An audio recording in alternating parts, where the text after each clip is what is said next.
I don't want you to get your hopes up, but there's a good IT program in the area, and I'd be glad to make a phone call for you. What if I don't want to work in IT? I just think it's more practical for someone, a young lady in your situation.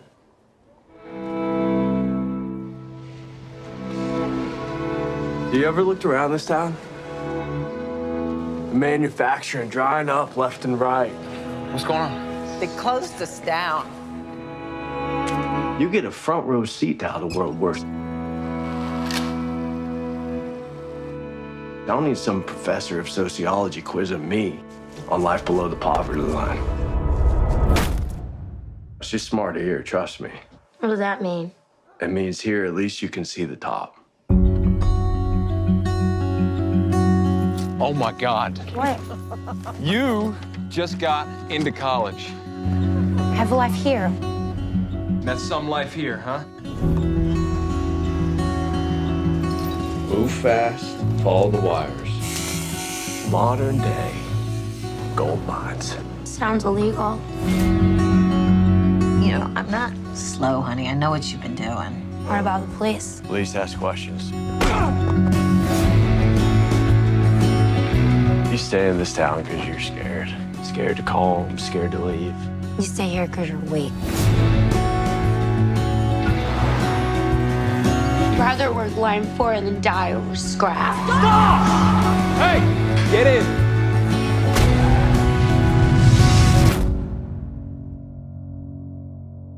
Why don't you leave, Ruth? Just take my keys and go.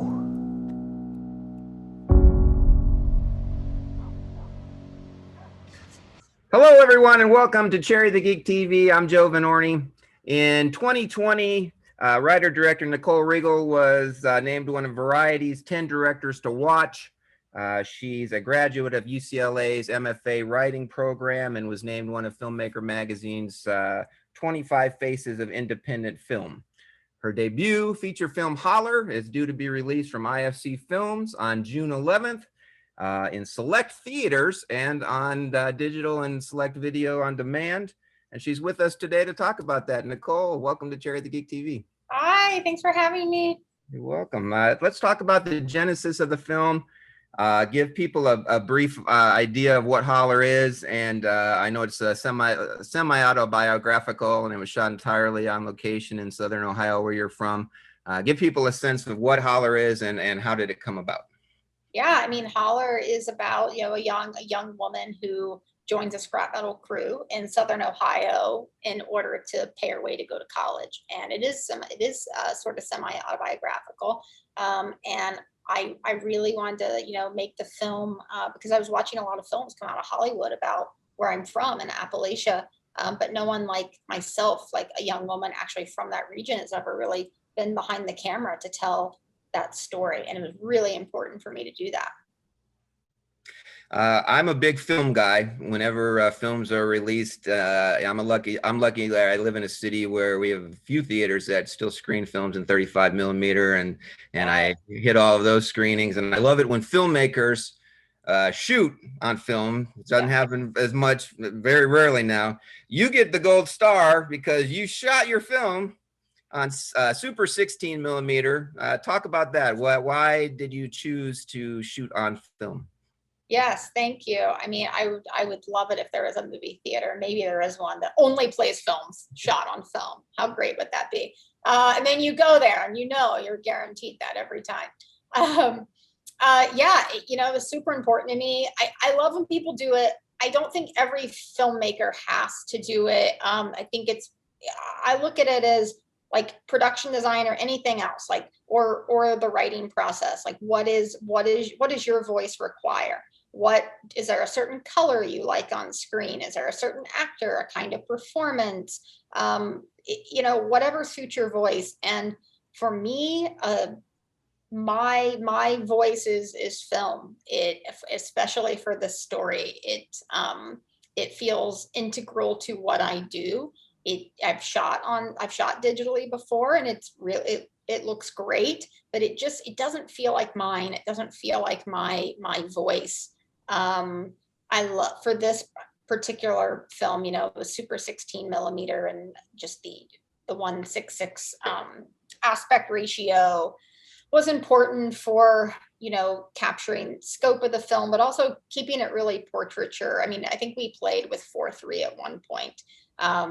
But just even with 16 and leaving the dirt in the film, like I know when they cleaned the film, they took some of it out. And I was like, no, put it back in because I want it in the film. It's a story about a people and a place that feel left behind. And if the story is demanding that of you, then I wanted to shoot it on something that felt really left behind. I wanted it to feel like you discovered a film that maybe feels like Wanda, that feels like maybe you found this old film from a long time ago, but it's present day. Yeah, And I'm sure the film will feel that way years from now. So I was going to ask if it was a budgetary reason that you chose Super 16 over 35, but it sounds like that was a conscious choice. Yeah, it was a conscious choice. I love 35. It has a finer grain to it that I think, you can achieve it with Super 16, but 16 is so distinct. And just the grain, I mean, we didn't shoot the night scenes digitally. It was everything, day, night, Super 16. Well, let's talk about your amazing cast. Your lead, Jessica Barden, plays Ruth. What was it? People would know her from the Netflix series, the End of the Effing World, and she's gonna another great indie, Pink Skies Ahead, which I saw recently. She's fantastic. She's going places. What was it about her that you said, this is my Ruth? Yeah, I mean, she just already has that kind of fire in the belly like Ruth does, and I love how natural she is on screen. She comes from a very working class background in England, and we sort of had similar experiences in different countries, which I didn't know about her obviously until I met her. And End of the Effing World was not, I don't think it may have been released when I met her, but it hadn't gained the popularity and the cult following that it now obviously has. But we met and we had lunch together, and we sort of bonded over our backgrounds. And I loved how she could bring that to the story. And she auditioned the next day, and she walked in the room and changed the whole script and went off script. And I love a very improvisational process. And she threw out the script and did her own sort of audition, and I loved it.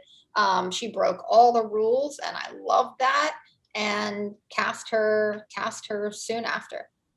There's also some other familiar faces in the film. Austin Emilio, people would know from the Walking Dead universe, plays Dwight, and Pamela Adlon, and the great Becky Ann Baker, Mrs. Weir from Freaks and Geeks. What can you tell us about working with those three? What casting them, and what did they bring to the film? Yeah, I don't know if Austin knows this or not. I've never seen The Walking Dead. I know, I'm my only person on planet Earth. I'm the one. And my amazing casting directors called me about him because I was really struggling to find a Hark, and I was going to cast someone locally, and they called me about him, and they sent me a skateboarding video because they know what I respond to. And they probably knew if they sent me Walking Dead that though it's this amazing hit show, that I probably wouldn't respond and I would see something different in it. And they sent me a skateboarding video of Austin Emilio, who used to be a professional skateboarder, and he's amazing. And he goes on in this video for about 45 minutes straight, telling his life story to someone and about what it took to become a skateboarder and how he transitioned into acting. And I watched that video, and I got his phone number and sent him a message and said, call me if you want to talk about this. He read the script in a day, and he called me, and I cast him off of some skateboarding video on YouTube. So how much are you looking to make? More than $50. I like her. I get a few construction gigs here and there, but Need nobody's extra hiring. scrappers, not raccoons, okay? Yeah, we're more than cans and bottles, sweetheart. You ever looked around this town? Manufacturing drying up left and right, leaving behind old buildings that are just rotting away. We scrap the metal, and we sell it to China straight from the yard. Now, I'm talking modern day gold mines. $7 grand a month between the two of you. Sounds illegal. Well, you didn't have a problem with that a minute ago, did you? We'll think about it. He's And great. then, yeah, he's amazing. He's Really, he's so that character, and he's so engaging on screen. And he'd never really been in a film like this. You know, he'd never really, I think, been given the opportunity to do something like this. And then with Becky Ann Baker, I mean, I just love it. I think she's one of the great underutilized actors. I agree. And people know her for her comedy and her great comedic timing. But I wanted to do something dramatic with her, and that's something I really love with actors is doing something different with them. If someone's always done comedies, putting them in a really hard drama, or vice versa. I really love that. So you've got these established actors in your film, but I think one of the things that makes your film stand out is that you surround them with people who aren't professional actors. They're, you know, locals in the area, never acted before, never been on screen before, and they bring an authenticity to the film. Yeah. That's something special. Can you talk about that and casting surrounding the established actors with first timers? Yeah, I love you call them first timers. I do that too. And I love their faces.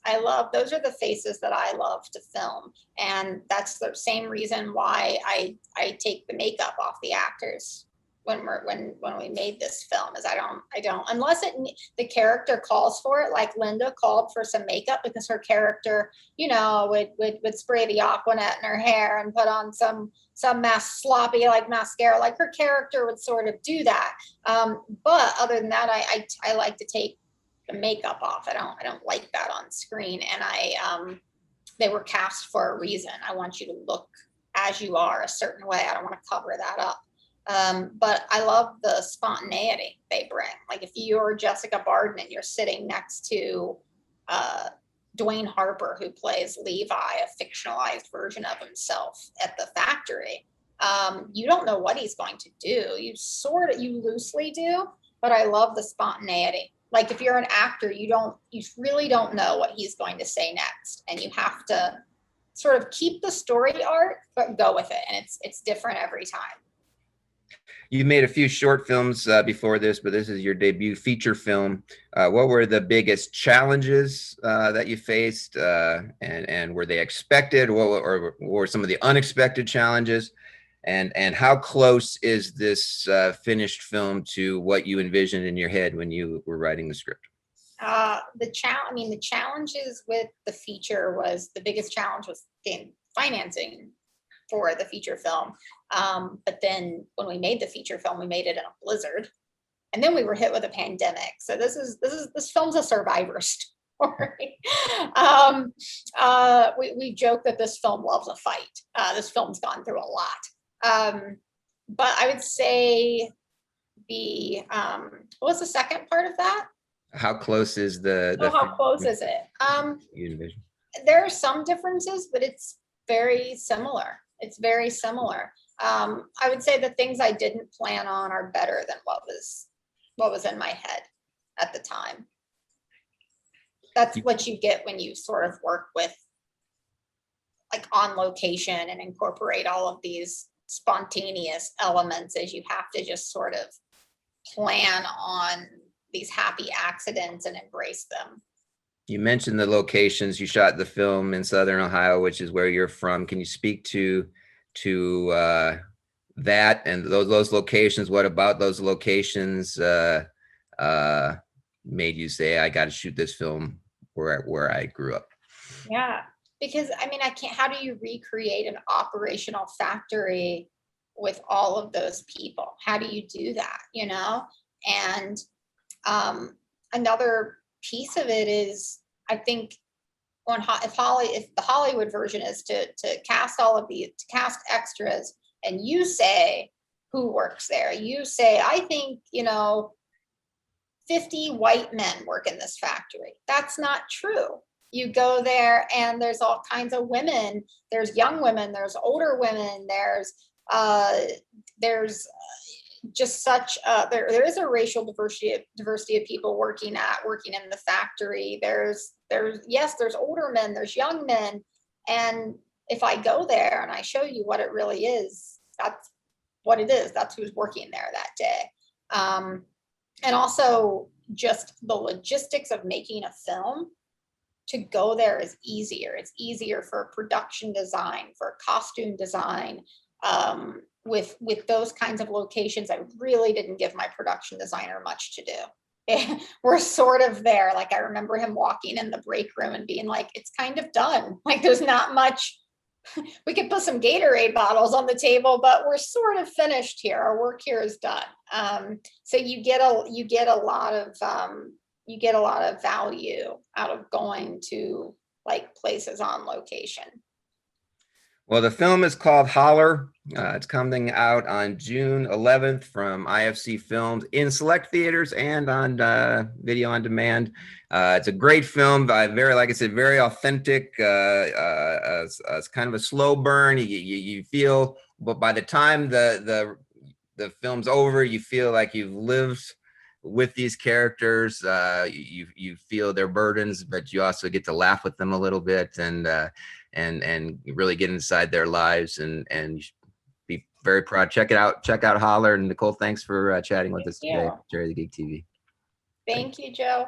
Bye. Bye-bye.